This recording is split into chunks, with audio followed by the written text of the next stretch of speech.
Welcome to the Christ Connection Podcast. We are here to help and encourage you to enjoy your adventure with Jesus. I'm your host, Kevin Senapati Ratna. Let the journey begin.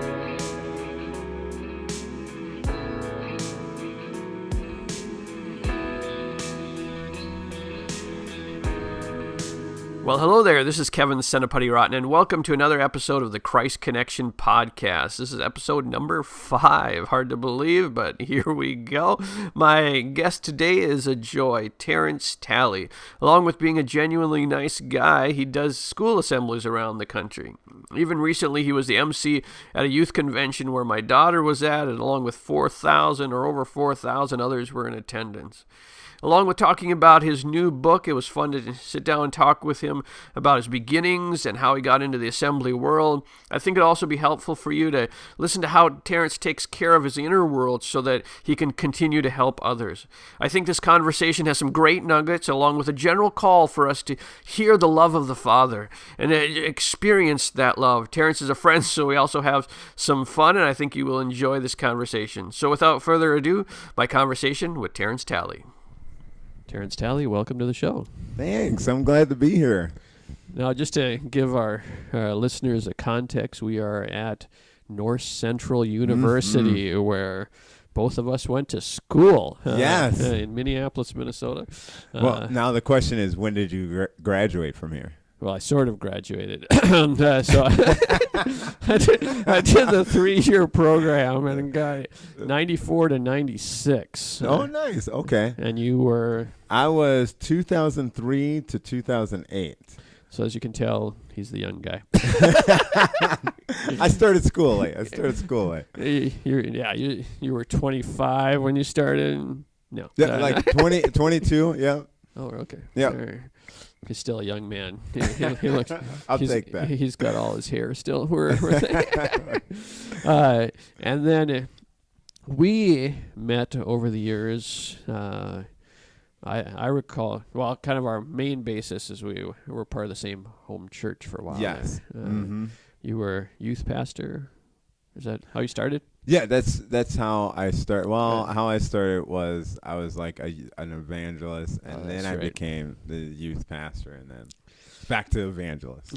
Yeah, we've known each other for a while here.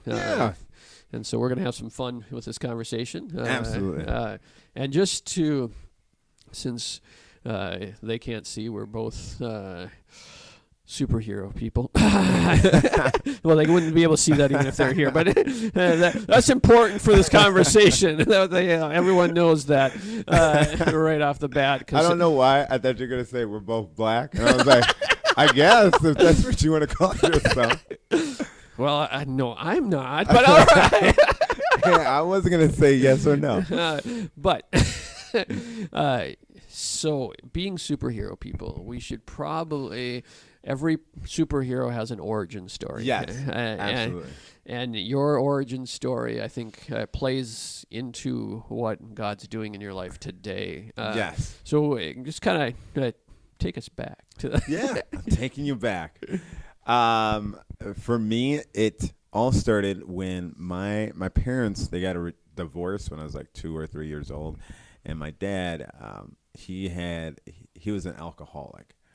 And so there's a big struggle with him just being around and not being around. So a lot of times he wasn't around in my life that much. But I had 2 older brothers. And it seemed like he favored them more than he favored me. And so that was one of those things that it always stuck with me. Like as a 3-year-old, 4-year-old, I noticed this and I felt it. And it was like, man, I hate being out.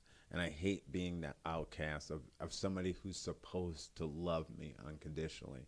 And so that led into my school life where it was just like I felt like I was an outcast once again because everybody, the popular crowd in school, I wasn't part of the popular crowd in school. I wasn't like, I don't want to make it seem like everybody made fun of me. It wasn't like that. But at the same time, I wasn't in that in crowd. And it was once again reinforcing like, Terrence, you're marginalized, you're out there. And so I grew up being like 15, 16. That's when I got introduced to Christ. I was really big into the theater. I loved acting. And so, long story short, and that's a whole other story, but long story short, I was looking for a theater company I could be a part of. I looked in the paper because back then we had papers. And I saw an audition for this theater company. And I was like, okay. And so I went out for the audition. They're like, hey, we love you to come aboard, but just so you know, we're a Christian theater company. And I was like, I don't care about that. I just want to act. And then through them, watching them, like, just they loved me. And they poured so much into me. They spoke into my life where it was just like, I don't understand why you guys love me so much. This is crazy. And after going through it and really just accepting Christ for the first time and saying, yeah, if they love me like that and God loves me more, I want that. And so from there, I was still like in love with acting. And after I got done, I graduated from high school. They were like, Terrence, God is calling you to speak to youth. And I was like, I don't want to do that. I want to be in front of the camera. I want to do all these awesome things. And they're like, no, Terrence, God does have an awesome thing for you, and it's to go speak to youth. And it was one of those times, even though at the moment it didn't seem like a big deal, but for the first time it started to set in like, man, God has a purpose for me. And it's so weird. I think about that, and I think of how many times we try to carve our own path. And it's like, well, if nobody's going to do this for me, then I'm going to do it. And you start carving and carving. But God is like, no, I have a purpose for you. And when God has a purpose for you, at least to me, and somebody can argue this, I guess, but at least to me, it doesn't feel like I have to carve it. It just feels like I just have to walk through it. And so that is when I begin to realize, like, man, if there are some other students that feel that same way, then I want to make sure that they know they're not alone. Maybe there's a student out there that doesn't get a dad hug. Maybe it's their mom that ignores them. And doing a school assembly, I look for those students. I look for the students that are marginalized, being like sitting in the corner by themselves. Matter of fact, I did a school assembly yesterday, and sure enough, there's this guy sitting there, hood down, whole time. It looked like he wasn't paying attention to me, and I'm sure to everybody else it looked like he didn't care. But after the assembly was done, I just walked over to him and I said, hey man, you might think I didn't notice you, but I noticed you, and I wanted to tell you today I love you, and that's what I'm here to do. A tear rolled down this kid's eye. It wasn't a lot of tears, but it was a tear. I don't know if you remember that commercial back in the day with the Native American, and they throw the garbage on the ground, and the Native American has that's a real commercial. Look it up. And it was in that. It's one of those moments like that where I'm like, this is why I do what I do. And you start to realize that it's not just the people that you see off to the side. Sometimes it's the big group, the people that are trying to hide in front of everybody. That I've noticed that everybody almost feels like, man, there is a secret that I hold, and it's keeping me away from everybody else. And at this point, I'm like, you know what? I'm done with secrets. Let's let everybody know that you're not alone. And so just to kind of the timeline, so your parents divorced at what age were you? Like, I want to say 3 years old. 3 years old. Mm-hmm. So most of your childhood you didn't really have. Right. Right. And then were you raised in this part of the world, or? Yes, I was raised in Burnsville, Minnesota. Burnsville. All right. Burnsville, come on. Although in my research for this, you spent a certain amount of time in Detroit. Is that? So, okay, you have done your research. Oh, my goodness. Okay. So, basically, I'm, like, trying to cut corners, but you're like, no. Let's look at everything. So, yeah, when my parents got a divorce and my mom having 3 boys by herself, it was a struggle for her. And a lot of my family is in Detroit. Okay. And so, for her, it was just like, in order for her to get back on her feet, she needed some time to create that cushion, if you will, that financial cushion. And so she knew she couldn't provide daycare for me and still put food on the table. So she sent me to live with my grandma. And I didn't realize that when you're 3 or 4 years old, you just know I'm away from mom, and my mom doesn't want me either. And so that is one of those things where it created like a traumatic event, if you will, in my mind. And she came back and she got me. And my mom, she's like the nicest lady ever.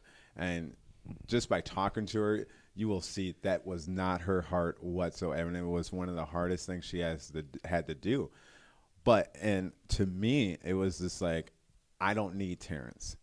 And so taking that, and then that created such a traumatic event in my head that it once again reinforced that Terrence is not needed. Terrence is pushed off to the side. And so was your faith, when you came to Christ, did you immediately start to realize some of that, or has it been kind of over the rest of your life? You're just kind of, this is where it's coming from?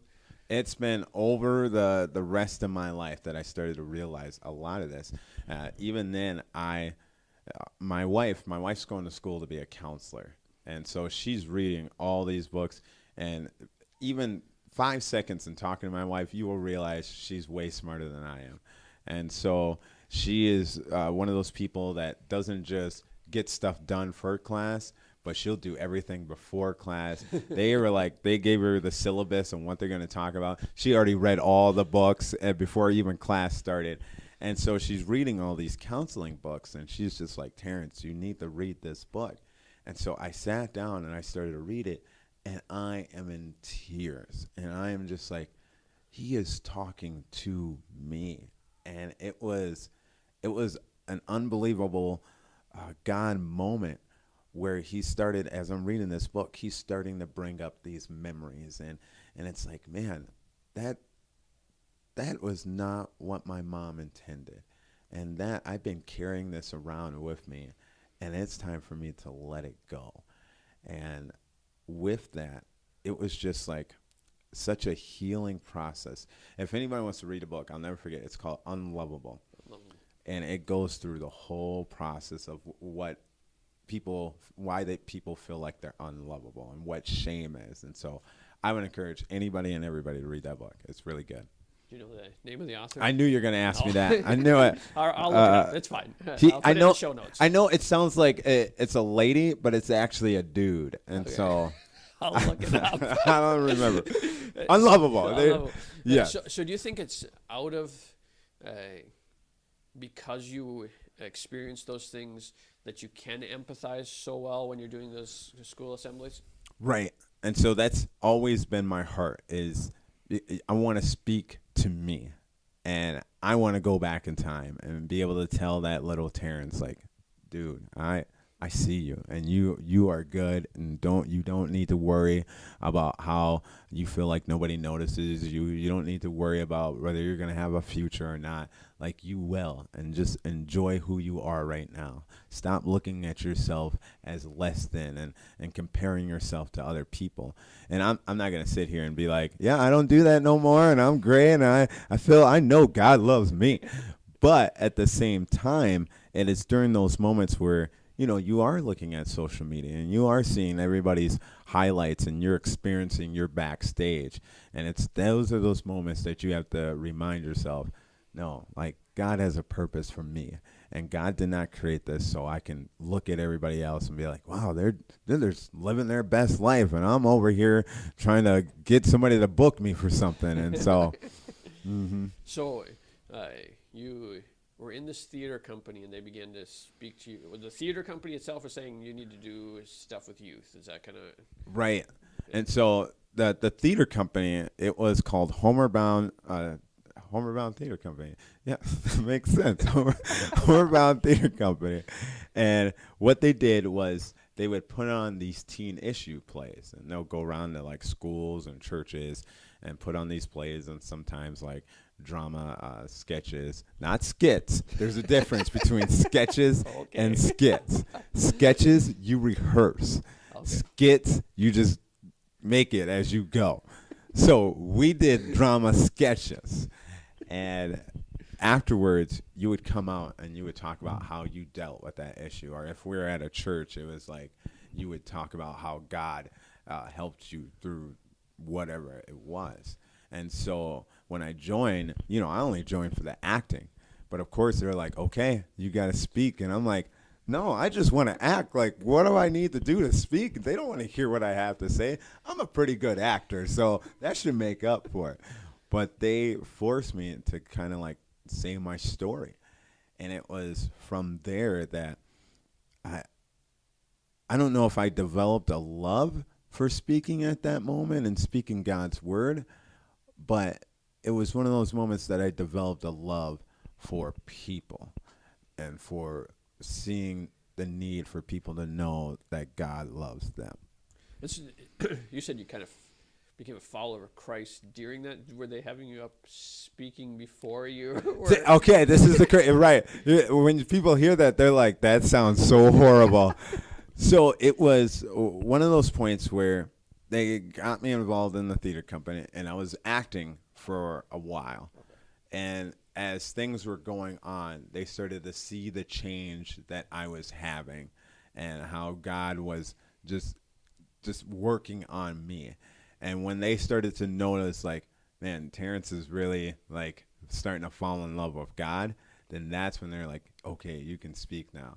Because I think a lot of times we wait for somebody who's like, all right, you're solid in your faith. You get up there and speak. But I really think we should go to those people that are starting to taste and seeing that the Lord is good. And they're like excited and their love for God is growing. And sometimes we need to hear that again. And we need to be energized by that again. And it's so cool to see somebody tell their testimony for the first time. And even though they might stumble, even though they might misquote a verse, and you're sitting there like, okay, that doesn't mean exactly that. But it's in that excitement and that passion for Christ that it's like, yeah, that I got to remember, I want that. And that's what they tapped into for me. And so that's when I began to speak. And you did that from 15 to 18 then? Or I probably did that from 15. I took a break, but I did it probably from 15 to 20. Okay. And so when did you think, okay, I should go to Bible college in that process? Yeah. So it's a long story. There's a lot that happens in it. So I'm going to condense it. So after I graduated from high school, I was terrible at my grades. I graduated with a 1.8 grade point average. So college was just out of the realm of possibility. But they came to me and they're like, okay, Terrence, you need to go to community college to raise your grades. And I'm like, wow, I don't need to go to school. But I went. And it was during that time, I was like, I don't need school. And so I was looking for theater jobs. Everybody's like, oh, if you go into theater, you're going to be that starving artist. But I was determined. I am not going to be a starving artist. I'm going to do this, and I'm going to make money. And so I auditioned for the Children's Theater here in Minneapolis. I got it. And then I auditioned for something called the National Theater for Children, where they, like, pay for your car and they pay for a house for you, and all you do is act. And I got to be the youngest person to be able to do that.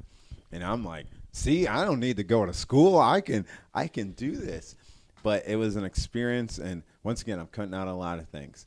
But it was a moment where I'm chilling with all these people that kind of have made it, and we're all actors.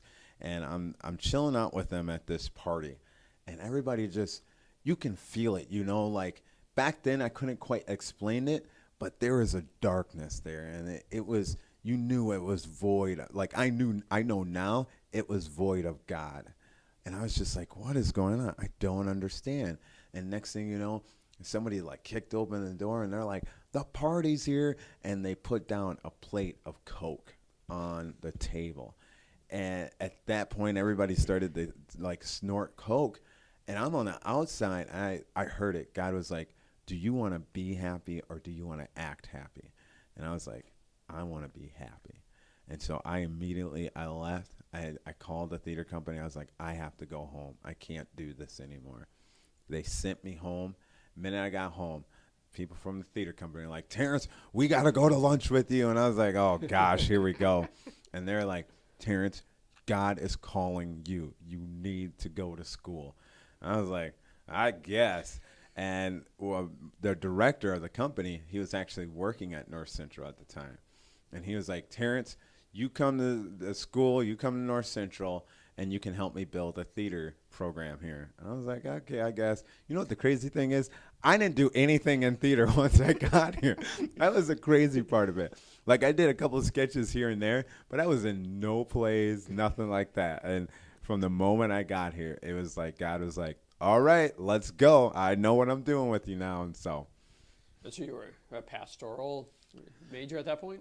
I started to go down the pastoral major route, yes.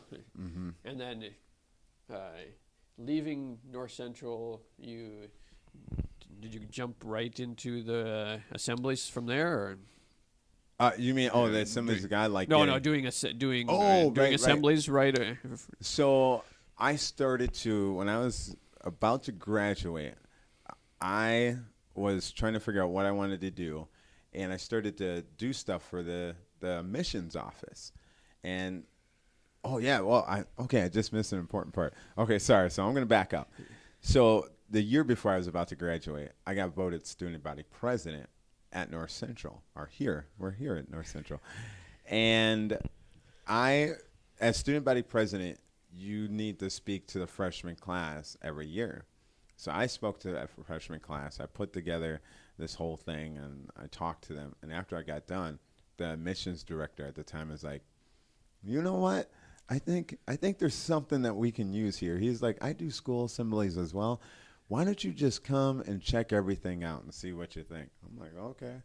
So I went, and then afterwards, he was just like, so what do you think? I was like, that's fun. It looked like you're having a good time. He's like, okay, we're going to do another one.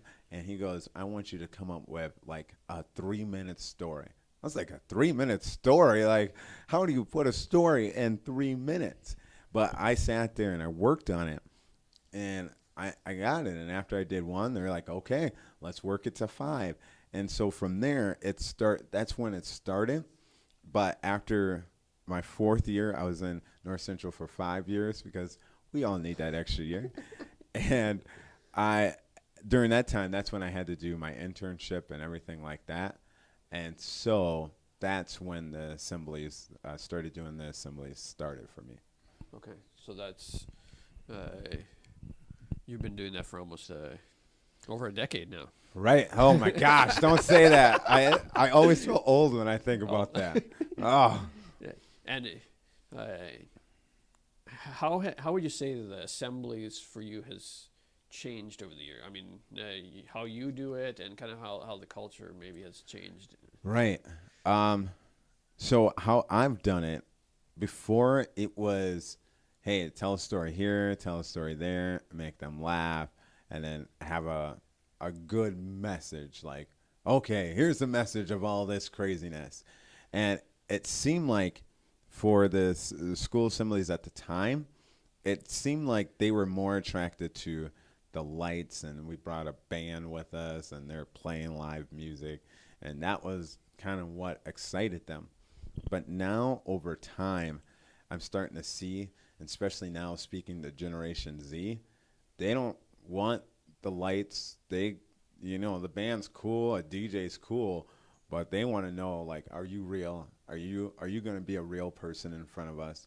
Because with Generation Z, as I have learned, they are trying to please everybody. And as they're trying to please everybody, they are trying to come up with different versions of themselves. And so when they go into a school assembly and on their social media, that's why students have like 5 different social media accounts and all different apps. I mean, you got Snapchat, you got Instagram, there's this thing called Whisper now. You have all these different things that they are, and they're a different person in each one. And so when you do a school assembly, you're seeing them in person, and you have to speak to them through all 5 of those personalities they have. And so when you do, they're like, don't waste my time. You better say something that's real. And so now, for me doing assemblies, I'm like, okay, let's talk about some real issues. I'm not even going to try to be funny and tell you a joke that's wasted. I don't waste any time. And even if the story starts off like real silly, I'm going to bring it to a big point at the end of it. I'm making all of my time count in the assembly. And I feel like that's what changed doing school assemblies now for 10 years, where it's you got to cut the fat, if you will, and just get down to the meat of it. Which is probably good from the standpoint of you probably have a longer term impact on students because you're giving them a lot more. Yes. Mm-hmm. So you're in the process now of launching your first book. Yes. First off, kind of give an overview of what's the book about. Yeah. So the book is called Secrets Anonymous. And so what it is after every school assembly, talking about those real things, I will get students write me back all these secrets that's going on. Because I'll talk about depression, I'll talk about suicide during the school assembly. And so they'll write back to me all their stories. And so it was like, you know what? Let's take all of these stories and put them in a book. And we don't need to put their real names in it. They're anonymous. But the point is that when students or anybody else reads these stories, they don't need to recognize all the details, but they can recognize that hurt and that pain. And if you know somebody else is going through that, then you're like, then you know what? I can make it. And if you have a thought in your head that you can make it, then that means there's hope.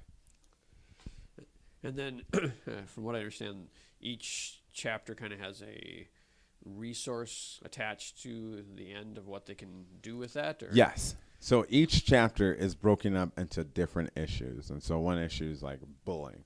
And so you see different students like messages that they sent me. I'll tell a little bit about my story with that issue. And then at the end of it, we'll give like a couple different ways that you can get help from bullying, from addiction. And we've talked to like some counselors, and so it's not us just going, this is what we feel like would be helpful. But we actually did the research and made sure that this is all backed up by professional people, because I'm not a professional counselor. I'm a storyteller. There's one story I talk about poop, but you don't want to hear everything I got to say. But we want to make sure that we're giving them something that is just, I don't want to just go to a school and talk about these deep issues and be like, I hope you get better, bye, and opening up this wound. But it's like, let's be responsible with it. And let's make sure we give them something that they can go back home with to say, okay, this is the next step. So if you were to go back to whether it's that 3-4-year-old or maybe 15-year-old, would have author been something that you aspired to? Oh gosh, no. Oh my gosh, no. So a couple of weeks ago at my parents' house, we're like going through all my old stuff, and I did this thing for 9th grade talking about my future in my English class. And I'm reading it, and my teacher, you can see all the red marks over it. He's just like, Terrence, this sentence doesn't make sense. Like, why would you write this? This spelling is off. We didn't have autocorrect back then, so if you're a bad speller, it showed. And so, like, even in that moment, I'm like, yeah, I barely can speak English. Like, what do I have to do writing a book? And so, no, I would have never in a million years thought that. Have you enjoyed the process, though, now that you're actually doing it? Or has it been, because for some people, writing is something they love, and some people it's more of a calling that, I know I need to get this message out, or which kind of camp would you, or were you a little bit of both for you? Kevin, you have a calling to write, okay? I hated this process. I'm like, you know what? I could be a one and done, and I'm okay with that. That's not going to bother me in the least. And so, as in a previous podcast, I had Candace Payne, Chewbacca mom, and she was talking about about writing, and we discussed the fact that it's kind of like giving birth. There's now she can speak to it better than we Yeah, can. you're like, okay, sure. But there is kind of that emotional of you're getting this out to the world, that you've had something inside of you. And with this book, just kind of, is it targeted towards teenagers? I mean, obviously anyone can benefit from hearing those stories, but is it the audience kind of tiered toward teenagers, or what's the? Yeah, it is targeted towards teenagers, and you'll see in the book, like, there are pictures off to the side, and it's not just a book you open up and it's words, and I wanted each and every page to pop off the page and have something that students notice, because let's be honest, everybody's ADD, and so they're looking at, oh, you know what? Okay, my wife being a counselor, she's like, I hate it when people say that, because not everybody's ADD, and just because you have attention issues, that does not mean you're ADD. So I take that back. But Courtney, he's fine. See, I've been listening to my. She's way smarter than I am. But we wanted to make sure that we're constantly keeping students' attention, and so yes, it was made with students in mind. But even last night, I was at this, we did a night rally after the school assembly, and I talked to a parent the night before that, and I gave her the book. She came back to me the next night, and she was just like, I am halfway done with this book. And she goes, this is really good. And she goes, I want to thank you for this. And I was like, what? You read it? I thought you were going to give it to your kids. What do you mean you halfway through? That's crazy. And so... Well, we want to get to some fun questions here, or some kind of not related to your story. But yeah, I wanted to, before that, we kind of briefly... Like, not yet. Let's still stay serious. Well, these other ones might be serious, too, depending on how you answer them. But kind of the you're known for, and we just kind of touched on it, at the assemblies, the idea of a dad hug. Yes. And just because that's so much a part of kind of who you are and what you do, can you give people kind of what that idea is? Yeah. So Dad Hug says, I love you, and you don't have to do anything for me. Dad Hug says, I think you're great, and you don't have to be the superstar athlete. You don't have to get straight A's. I just think you're great because you're you. And it is in that moment that it's not just me telling you that, but that hug, it signifies like I am taking you in and you are mine. And obviously, as followers of Christ, we know what that means. It's our Heavenly Father taking us in and saying, no, you are mine. And it was at an assembly one day. I'll never forget it. I'm at this assembly, and I'm like, I don't know how to finish this assembly. I don't know what to do. And I remember God was like, you need to do an altar call. I'm like, Lord, that's crazy. I can't do an altar. This will be the last assembly I do. And he was like, no, you have to do an altar call. He's like, and in my mind, he was like, what is an altar call, Terrence? And I'm like, well, it's when we come forward, we bring what we have to God. And whether it's a good thing or a bad thing, we're saying, this is yours, and I don't want this. And so he's like, exactly. Look at all the pain and hurt in this room. There's a lot of students that will never go into church until they have this moment outside of church. And it's just like, okay, we're going to do an altar call. I was so scared because you know, when you're talking to students, we're talking to students or not church students. Like I talk to a lot of youth pastors, and they're like, yeah, I want to get into doing school assemblies. It's a totally different game. When you are at your church, you have got grace, okay? If you mess up, if your joke isn't funny, that's okay. Like, you will live to do another Wednesday. At a school assembly, it is not like that whatsoever. It's always one kid away from going off the rails. Like, you have to make sure you are on point every second of that assembly. And so for me, the first time I did that, it was like, oh my gosh, if I throw this out here like that, and if nobody comes up, I'm going to look stupid. It was so like, I just had a lot of stress about it. But the minute I offered that, I kid you not, 90% of the students came down, wow, tears on their face. And it was just like, wow, there is something here with that. And so, so I mean, I've heard you share some amazing stories of how that's impacted. Maybe is there one or two that kind of come to mind that are like that you're like, this is making a difference in someone's life. This is that hug is more than just a Right. a showy thing or whatever. Right. Okay, there is a lot of stories, so I don't want my stuttering or my lack of quickness to say that there are no stories. There's a lot of stories, and a lot of those stories are in the book as well. So go buy the book. That's right. I don't want to say those. I don't want to give you like the dessert before. But there is actually a story that happened. I want to say it happened yesterday or the day before that. I was at a school, and I was actually talking to elementary kids.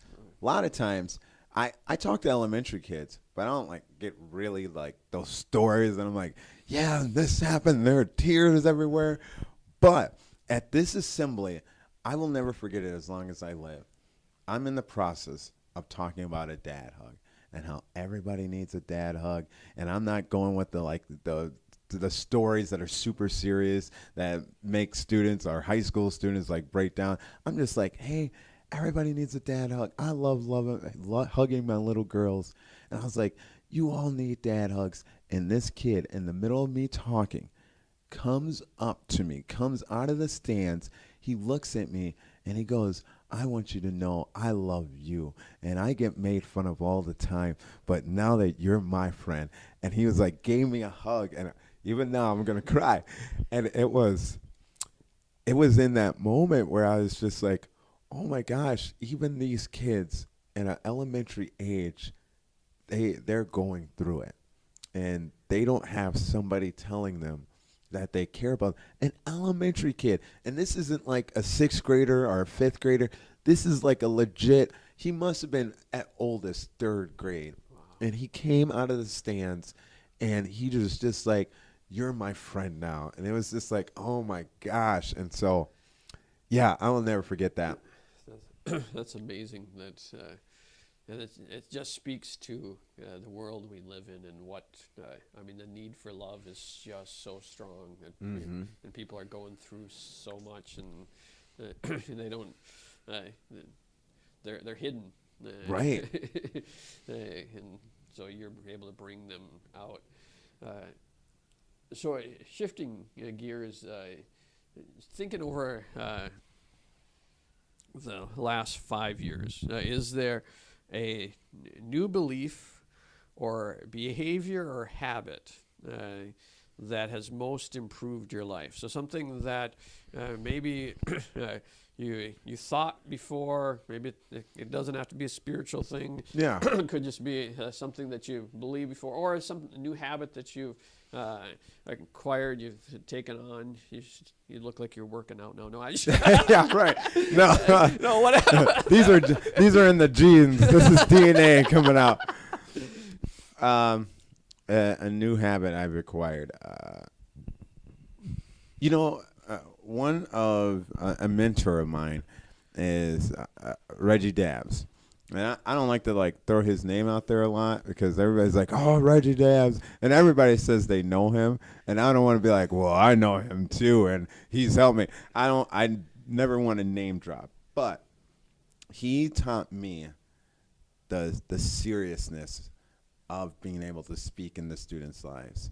And he talked about how he wakes up an hour early and he prays. And he doesn't pray for the school. He prays for himself. And so that he knows that if he falls, there's going to be a lot of students that fall too. And he's like, I don't want to do that. I know how serious this is. And so that was a habit has been in mine that I'm like, okay, Terrence, you got to, and I haven't been great at it, and I'm still learning and working this through, but I'm just like, okay, I need to be praying for myself more, and not just keep on doing what you're doing, Lord, but God, take this out of my heart. Please protect me from the evils, or not even the evils, my flesh that is warring against me. And so it's more of an internal kind of clean me out prayer kind of. Right. Mm-hmm. So it's not a God use me necessarily. It's more an internal. I mean, I'm just trying to picture what that looks like in real life. Right. It's like praying for the thorn in my flesh, the things that, especially talking about secrets, it's always those things that you preach about that you end up dealing the most with, at least for me. And so it's, for me, I found out in the past couple of years that I'm actually bipolar. And so I take medicine all the time, but that medicine doesn't always work. And so I get really, really sad and depressed. And in that depression, I will do some crazy things because you get so low. You're like, there's no way out of this. And I can't do this anymore.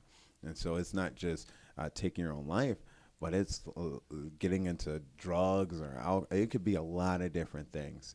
And so for me, it's praying against those things, praying that when I get so low that I don't look lower, but I look upper. And so, have you noticed? I mean, you said it's a newer thing, so have you noticed the impact on that so far? Or?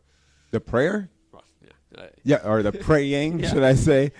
Yes, I have, and it has made me more disciplined. And once again, I don't want to throw it out there like I'm so disciplined. I am terrible at discipline. I am one of those people that if you told me if you eat cake, you're gonna die, I would have died a long time ago. And so I am constantly working on my discipline. And so with that, it has made me more disciplined, and it's made me like, okay, I'm once again going back to the cake thing.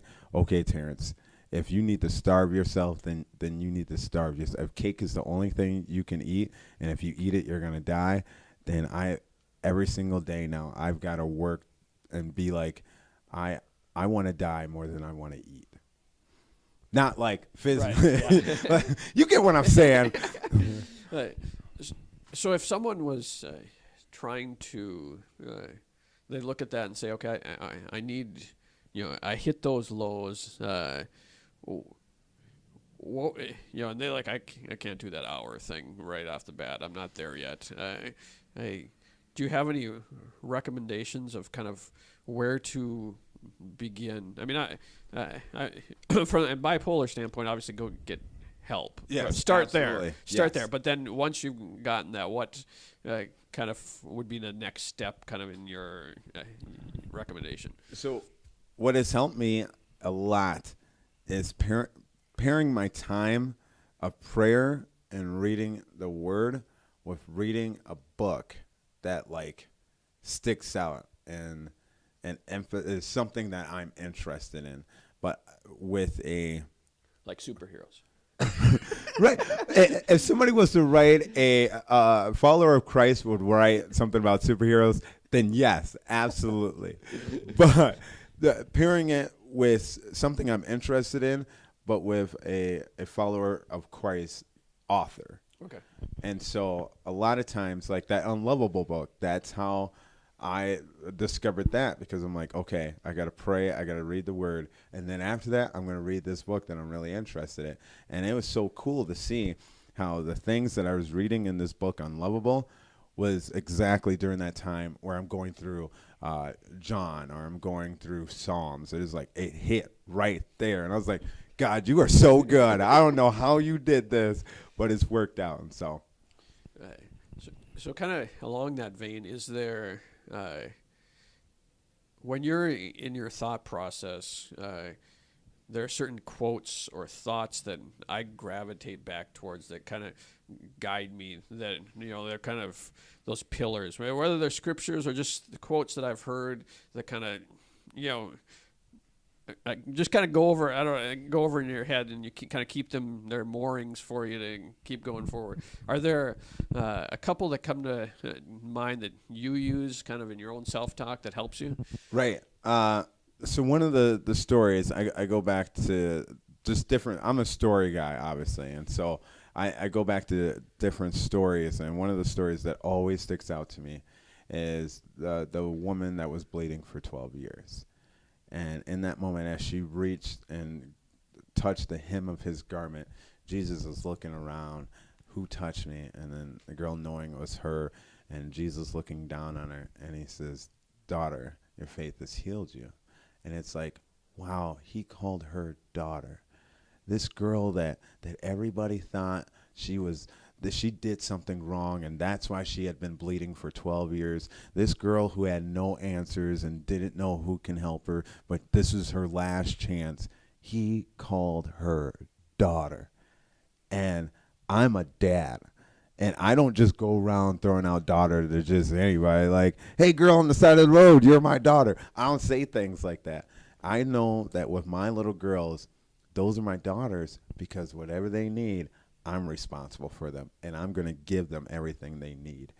And so in that moment, it's like Christ telling her, I am your father, and I will take care of you. And I think about that, and I compare that to me. And it's, once again, it's the whole feeling marginalized and feeling put off to the side. She should have been, that's one of the people that were put off to the side. But Christ turned to her and he said, no, you're mine.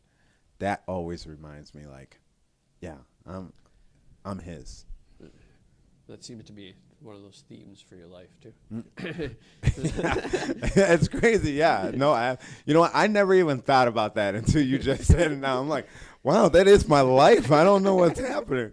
That's Absolutely. cool. That's cool. All right, let's one or two more, and then we'll kind of where to find you and all that stuff. But I heard a podcast. A person asked this question quite a bit. It was if you could put a sign on a billboard, what would that sign? Just so everyone kind of that life message. What would that be? But since this podcast is more towards people who are followers of Christ and trying to live it out, I just thought of this just now.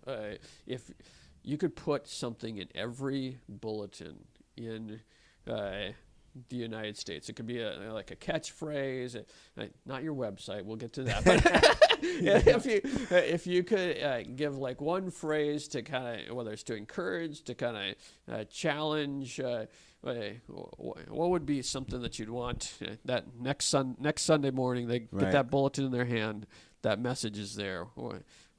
Any ideas of what you'd want to say to the church? That is a great question.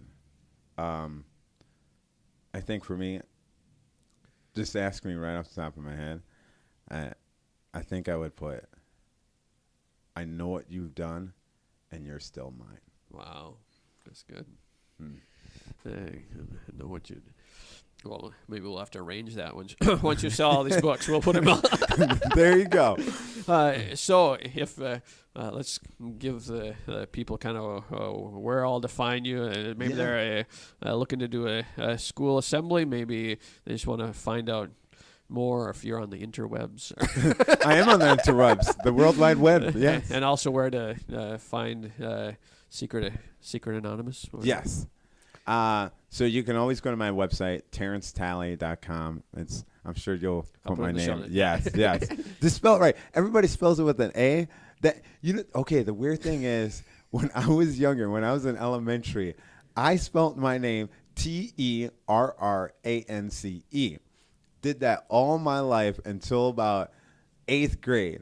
My mom saw me write my name, and she goes, "That's not your name, Terrence." I was like, "What?"